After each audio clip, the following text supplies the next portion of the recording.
ಪೂರ್ವದಲ್ಲಿ ಅದಕ್ಕೆ Roman God's ಹೆಸರಿತ್ತು. ಈಗ ಜಾನುವಾಸ್ ಅಂತ ಒಂದು ರೋಮನ್ ಗಾಡ್ ಹೆಸರು ಜನವರಿಗೆ ಬಂತು. ಫೆಬ್ರವರಿ ಅಂತ ಒಂದು ಫೆಸ್ಟಿವಲ್, ಒಂದು ಆಚರಣೆಯ ಹೆಸರು ಫೆಬ್ರವರಿಗೆ ಬಂತು. ಹಾಗೆ ಮಾರ್ಕಸ್ ಅಥವಾ ಮಾರ್ಚ್ ಅಂತ ಹೇಳ್ತಾರೆ, ಅದು ಮಾರ್ಚ್ಗೆ ಬಂತು. ಆಮೇಲೆ ಏಪ್ರಿರೇ ಅಂದರೆ ಹೂವು ಅರಳೋದು ಅಂತ, ವಸಂತ ಕಾಲ ಶುರುವಾಯಿತು ಅಂತ ಹೇಳಿ ಏಪ್ರಿಲ್ಗೆ ಹೆಸರು ಬಂತು. ಮೇಯಸ್ ಅನ್ನೋ ದೇವರು, ಜೂನೋಸ್ ಅನ್ನೋ ದೇವರು, ಇದೆಲ್ಲ ಮೇ ಜೂನಿಗೆ ಬಂತು.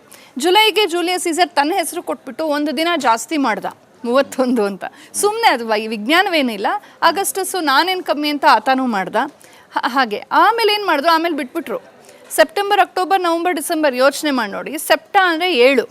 ನೀವು ಜನವರಿಯಿಂದ ಲೆಕ್ಕ ಹಾಕಿದ್ರೆ 7ನೇ ತಿಂಗಳು ಸೆಪ್ಟೆಂಬರ್ ಬರಲ್ಲ, ಅದು 9ನೇ ತಿಂಗಳಾಗತ್ತೆ.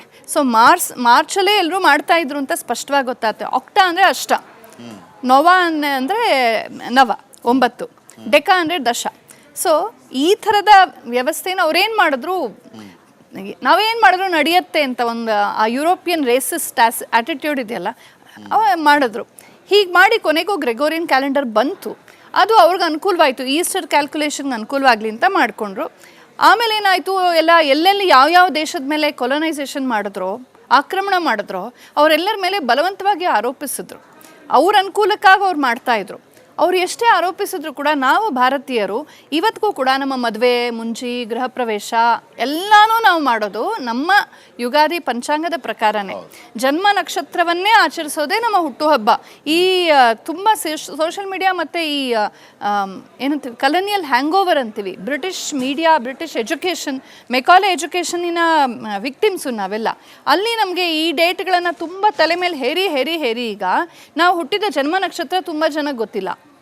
ಸೊ ಹಾಗಾಗಿ ನಮ್ಮ ಡೇಟನ್ನೇ ಹೇಳ್ಕೊಂಡು ಹೋಗ್ತಾ ಇದೀವಿ. ಆದರೆ ನಾನು ವೈಯಕ್ತಿಕವಾಗಿ ನಮ್ಮ ಮನೆಯಲ್ಲಿ ನನ್ನ ಮಗನ, ನನ್ನ ಯಜಮಾನರ, ನಮ್ಮನೆಯ ಎಲ್ಲ ಹುಟ್ಟುಹಬ್ಬಗಳನ್ನು, ನಮ್ಮ ವಿವಾಹೋತ್ಸವನ ನಾವು ನಮ್ಮ ಪಂಚಾಂಗದ ಪ್ರಕಾರನೇ ಮಾಡ್ತೀವಿ. ಪೂಜೆಗೆ ಸಂಕಲ್ಪ ಮಾಡಿಸುವಾಗ ಅರ್ಚಕರು ನಿಮ್ಮ ನಕ್ಷತ್ರ ಹೇಳಿ ಅಂತಂದ್ರೆ ಗೊತ್ತಿರೋದಿಲ್ಲ, ಜನ್ಮ ನಕ್ಷತ್ರ ಅಂತ ಹೇಳಿ ಪೂಜೆ ಮಾಡಿ ಅದನ್ನೇ ಏನ್ ಹೇಳ್ತಾರೆ ಅಂದ್ರೆ ಸಿವಿಲೈಸೇಷನಲ್ ಮೆಮರಿ ಅಂತಾರಲ್ಲ, ಸಾಂಸ್ಕೃತಿಕ ಸ್ಮರಣೆಯನ್ನು ಅಳಿಸಾಕೋದು ಅಂತ. ನಾವ್ಯಾರು ಅಂತ ನಾವು ಮರ್ತು ಹೋಗ್ಬಿಡ್ಬೇಕು.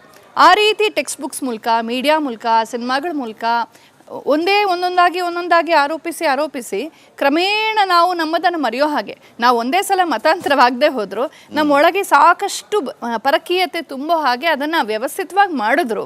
ಅದು ನಾವು ಸ್ವಾತಂತ್ರ್ಯ ಬಂದ ತಕ್ಷಣ ಇದನ್ನೆಲ್ಲ ಕಿತ್ತಾಕಿ ನಮ್ಮ ರೀತಿ ನಾವು ಇರಬೇಕಾಗಿತ್ತು.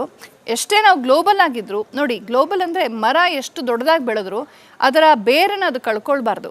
ಬೇರನ್ನು ಕಳ್ಕೊಂಡ್ರೆ ಉಫ್ಫಂದ್ರೆ ಬಿದ್ದುಬಿಡುತ್ತೆ ಮರ. ಹಾಗೆ ಬೇರುಗಳನ್ನು ಕಳ್ಕೊಳ್ದೇ ಇದ್ದದ್ರಿಂದ ನಮಗೆ ಎಷ್ಟೇ ಆಚೆಯಿಂದ ಆಕ್ರಮಣ ಆದರೂ, ಎಷ್ಟೇ ಆರೋಪವಾದರೂ ಕೂಡ ನಾವು ಉಳ್ಕೊಂಡ್ವಿ.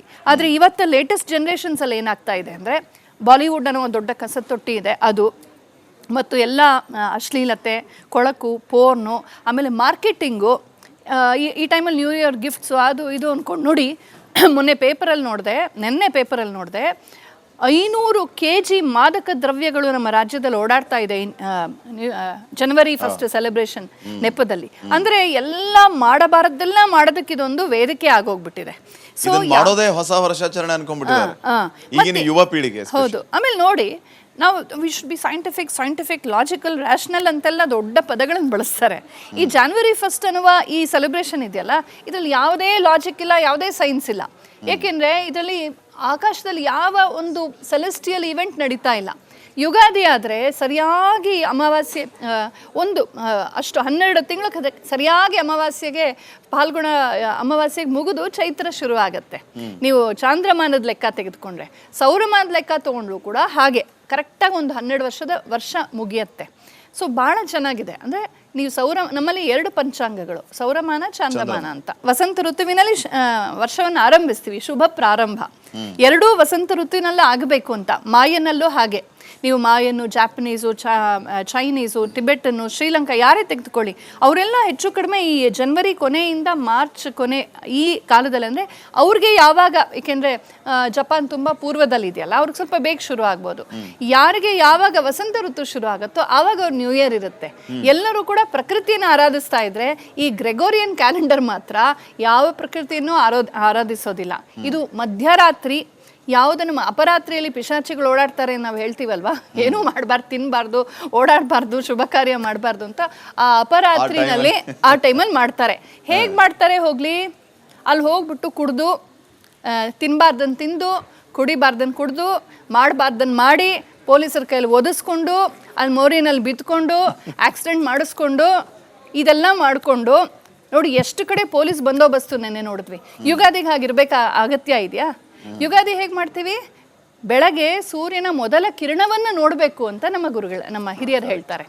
ಅದಕ್ಕಾಗಿ ಎಷ್ಟೋ ಜನ ತೀರ್ಥ ಸ್ನಾನಕ್ಕೆ ಹೋಗ್ತಾರೆ, ನದಿ ತೀರ, ಕೆರೆ ತೀರ, ಸಮುದ್ರ ತೀರಕ್ಕೆ ಹೋಗಿ ಆ ಉದಯೋನ್ಮುಖ ಸೂರ್ಯನನ್ನು ನೋಡ್ತಾ ಮೊದಲ ಮುಳುಗು ಹಾಕಿ ನನ್ನ ಪಾಪವನ್ನ ಕಳ್ಕೊಂಡು ನಾನು ಹೊಸ ವರ್ಷದಲ್ಲಿ ಶುದ್ಧವಾಗಿ ನಾನು ನನ್ನ ಜೀವನವನ್ನು ಪ್ರಾರಂಭಿಸ್ತೀನಿ ಅನ್ನೋ ಸಂಕಲ್ಪ ಮಾಡ್ತೀವಿ.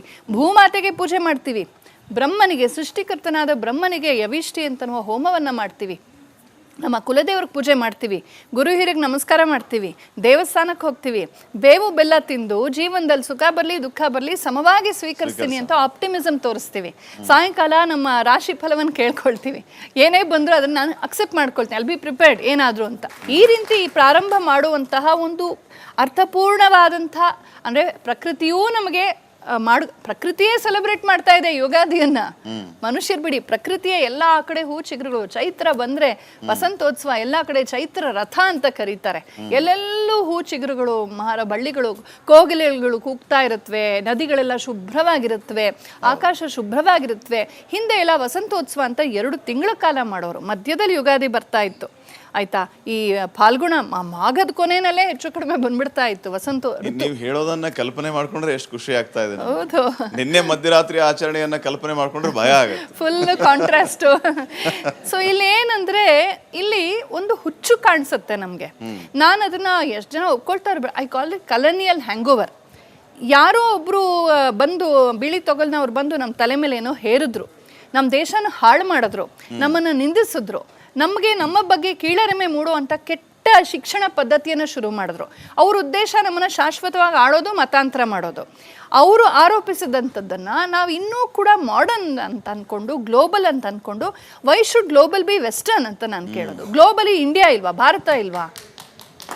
ಗ್ಲೋಬಲ್ ಅಂದರೆ ರೂಟ್ಸ್ ಇನ್ ಇಂಡಿಯಾ, ನಮ್ಮ ಬೇರು ಭಾರತದಲ್ಲಿರಬೇಕು, ನಮ್ಮ ಕೊಂಬೆರೆಂಬೆಗಳು ವಿಶ್ವವ್ಯಾಪಿ ಆಗಬೇಕು. ಬೇರೆ ಇನ್ನೆಲ್ಲೋ ಇದ್ರೆ ನಮ್ಮ ಅಸ್ತಿತ್ವವೇ ಇಲ್ಲ ಅಂತ ಅರ್ಥ. ಈ ಆ ಕಲನಿಯಲ್ ಹ್ಯಾಂಗೋವರ್ ಏನಿದೆ, ಅಮೇರಿಕದಲ್ಲಿ ಅಲ್ಲಿ ಇಲ್ಲಿ ಪ್ಯಾಂಟ್ ಹರ್ಕೊಂಡ್ರೆ ನಾನು ಹರ್ಕೊಳ್ತೀನಿ, ಕೂದಲು ಕೆದ್ಕೊಂಡ್ರೆ ನಾನು ಕೆತ್ಕೊಳ್ತೀನಿ, ಅದ್ಯಾವುದೋ ದೆವ್ವದ ಹಬ್ಬ ಮಾಡಿದ್ರೆ ನಾನೂ ಮಾಡ್ತೀನಿ.